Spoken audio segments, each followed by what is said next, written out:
오늘은 내 영혼의 집은 우리는 무엇을 바라는가, 무엇을 소망하는가에 대한 것을 우리가 보려고 합니다. 첫 번째로 우리 그리스도인은 세상의 모든 이들이 예수 그리스도를 주님으로 인정하고 그리스도께서 주시는 구원을 누리기를 바라고 소망한다는 것입니다. 그리스도인들은 예수 그리스도의 죽음과 부활이 세상을 치유하고 회복하신다는 것에 대한 증인입니다. 이러한 구원이 일어나고 있다는 것을 믿으며 언젠가 완전한 구원이 이 세상 가운데 이루어질 것이라는 것을 우리 그리스도인은 소망하고 있다는 것입니다. 이 복음 전도는 모든 사람이 예수 그리스도를 주님으로 인정하고 치유와 회복의 구원을 얻을 수 있는 기회를 주는 것입니다. 그래서 그리스도인들은 모든 민족, 모든 언어, 모든 종족이 그리스도의 피로 구속을 받고 그리스도 안에서 새로운 인류가 되어 구원과 회복의 소망을 품게 되기를 우리는 바라고 있는 것이죠. 그래서 교회와 그리스도인들은 예수님이 이루신 이 회복과 치유와 생명을 전하는 일을 최우선의 과제로 삼습니다. 두 번째로는 우리 인류의 죄로 인하여 깨어진 사회와 이 자연세계가 그리스도 안에서 치유되고 구속되기를 우리는 바랍니다. 예수 그리스도가 이루신 구원은 우리 개인적 또 영적인 내세적인 구원뿐만 아니라 전 사회적이고 전 지구적이며 우주적인 구원을 이루신 것입니다. 하나님은 죄악으로 황폐해진 이 사회를 회복하기를 원하십니다. 또한 하나님은 하나님이 만드신 자연세계가 인간의 탐욕으로 인하여 오염되고 파괴되는 것을 안타깝게 여기고 계십니다. 땅의 자원들이 무분별하게 남용되고 파괴되고 있다는 것을 우리는 경험하죠. 이로 인하여 가장 심각하고도 위험한 기후위기가 닥쳐오고 있습니다. 그런데 그리스도인들은 주님이 다시 오셔서 이 세상을 새롭게 할 것이라는 그 재림만 바라보면서 이 세상의 고통과 위기에 무관심해서는 안 된다는 것입니다. 그리스도인들은 세상의 악재와 고통, 폭력과 불의, 파괴와 죽음을 예수 그리스도의 이름으로 사랑과 섬김으로 치유하고 회복하는 일에 책임을 가져야 한다는 것입니다. 우리 인류가 타락하지 않았을 때 하나님이 우리 인류에게 주신 명령이 문화 명령입니다. 이 세상을 하나님의 질서로 다스리고 풍성하게 만들어서 하나님이 처음 만드신 그 세상보다 더 풍성하고 생명이 가득한 세상으로 가꾸는 일을 우리 사람들이 하기를 원하셨던 것입니다. 그런데 인류가 하나님의 질서를 배우기를 원하지 않았고 하나님을 거부하고 하나님을 불순종하는 죄를 범하게 되었던 것입니다. 그 결과 인간의 죄악과 욕심으로 이 세상에는 평화와 생명이 없는 세상이 되어버렸던 것입니다. 이렇게 타락한 인류에게는 하나님이 처음에 주셨던 이 문화 명령이 더 이상 의미가 없게 되어버렸습니다.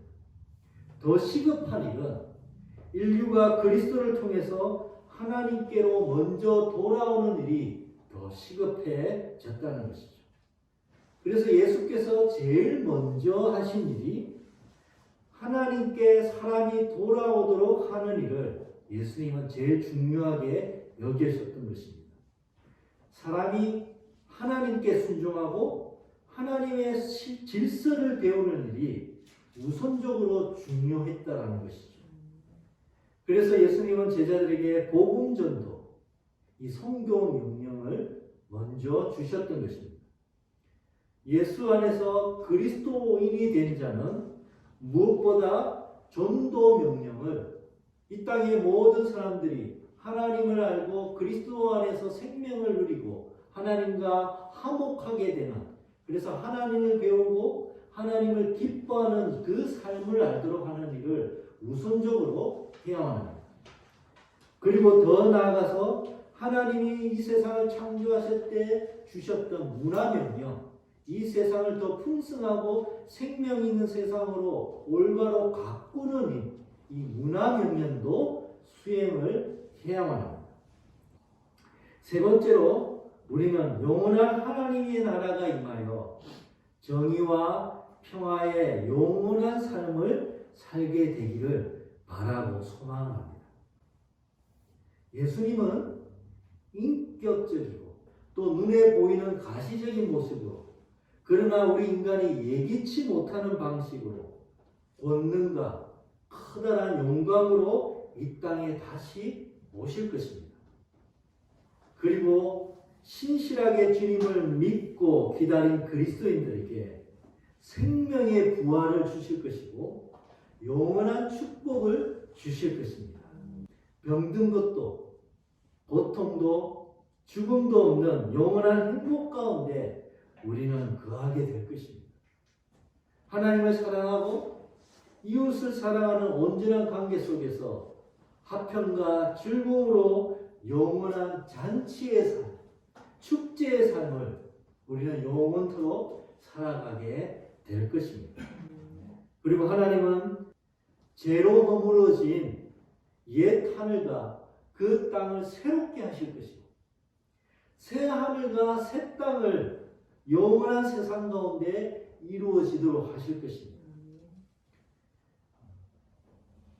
그리고 하나님의 영원한 임재 가운데서 하나님의 영원한 통치, 평화, 기쁨, 정의, 행복이 이루어지게 되는 그 하나님의 다스림 가운데 우리는 살게 될 것이죠. 그리스도인은 이렇게 완성될 구원의 날, 주님이 다시 오시는 날을 기다리고 소망하고 있는 자이죠. 초대교회로부터 지금까지 그리스도인은 이 종말의 날을 소망하고 인내하며 기다리고 있습니다. 그래서 성경의 마지막 기도는 주 예수여 어서 오시옵소서 아멘으로 마무리되고 있는 것입니다. 그리스도인은 이 예수님의 이 약속을 믿고 기다리는 자이죠. 이 놀라운 소망이 있기 때문에 어떤 시련과 고난도 낭망하지 않고 이길 수 있으며 지금 이곳에서 있고 없는 것 때문에 좌절하거나 실망하지 않을 수 있는 것입니다. 주님이 다시 오시는 날 주실 영광된 나라는 어떠한 것일까요? 한번 마음껏 상상해 봤으면 좋겠습니다. 새하늘과 새 땅은 완벽하고 아름다운 세상일 것입니다. 주님이 우리를 다시 부활시키는 날, 우리가 눈을 뜨고 보게 될 우리 눈앞에 펼쳐질 그 세상은 우리가 입을 벌리고 감탄 외에는 그 어떤 것도 표현할 수 없을 정도의 너무나도 아름답고 풍성한 세상이 펼쳐질 것입니다. 영원한 하나님의 나라는 게으름이 인정되는 나라입니다. 이 세상은 게으르면 욕을 먹고 문제가 있는 것처럼 말하죠. 그러나 하나님의 나라에서는 그 누구도 게으름을 나쁘다고 말하지 않을 것입니다. 바쁘게 일해야 될 이유, 바빠야 될 이유가 없기 때문이죠. 영원한 시간이 주어졌는데 왜 바쁘게 일해야만 하겠습니까? 하나님의 나라에서는 집을 지어도 지금처럼 하루아침에 짓지 않습니다. 몇백 년을 거쳐서 하나씩 두고 집을 지을 것입니다. 하나님의 지혜와 지식을 묵상하고 이웃과 피조세계를 생각하며 가장 조화롭고 아름다운 집이 되도록 두고 몇백 년 동안 집을 지어갈 것입니다. 게으르게 집을 지을 것이라는 것이죠. 영원한 시간이 주어졌기 때문입니다. 하루 종일, 아니 한 달, 아니 1년을 게으르게 지낼지라도 아무것도 하지 않고 그냥 빈둥거릴지라도 하나님의 영원한 나라에서는 그것마저 존중받고 인정받는 영원한 축복된 나라일 것입니다. 그리스도를 믿는다는 것, 우리가 이 복음을 믿는다는 것은 이러한 축복을 받는다는 것입니다. 정리해보면 우리는 영혼의 집에는 소망의 지붕이 덮여져 있어야만 합니다. 우리는 온 세상 사람들이 하나님께로 돌아와 생명과 평화의 구원을 누리기를 소망하는 지붕을 덮어야만 합니다. 우리는 죄로 인해 깨어지고 훼손된 이 사회와 이 지구가 그리스도 안에서 치유되고 회복되는 그 소망의 지붕이 덮여져 있어야 합니다. 우리 영혼의 집에는 하나님의 영원한 나라가 임하여 정의와 평화가 완전히 이루어지는 영원한 삶을 사는 그 소망의 지붕이 우리 영혼의 집에 덮여 있어야만 합니다. 말씀을 마무리합니다. 우리는 지난 6주 동안 내 영혼의 집을 어떻게 치워가야 되는지를 살펴보았습니다. 기초를 놓았고 기둥을 세웠고 지붕을 얻는 법을 살펴보았습니다. 기초는 무엇을 믿는가에 대한 것이었는데 믿음의 역사를 어떻게 세워야 되는 것을 보았고, 기둥은 무엇을 행하는가에 대한건데 사랑의 수고를 어떻게 행하는 것인가를 우리는 살펴보았습니다. 지붕은 무엇을 바라고 소망하는가였는데 소망의 인내를 어떻게 가져가야 되는지에 대해서 우리는 살펴보았습니다. 하나님의 사랑받고 택하심을 받은 예본의 성도님들께 이 믿음의 기도와 사랑의 기둥과 소망의 지붕이 있는 멋진 집을 예본의 성도 삶 가운데 지어지기를 예수님의 이름으로 축복하며 축원드립니다.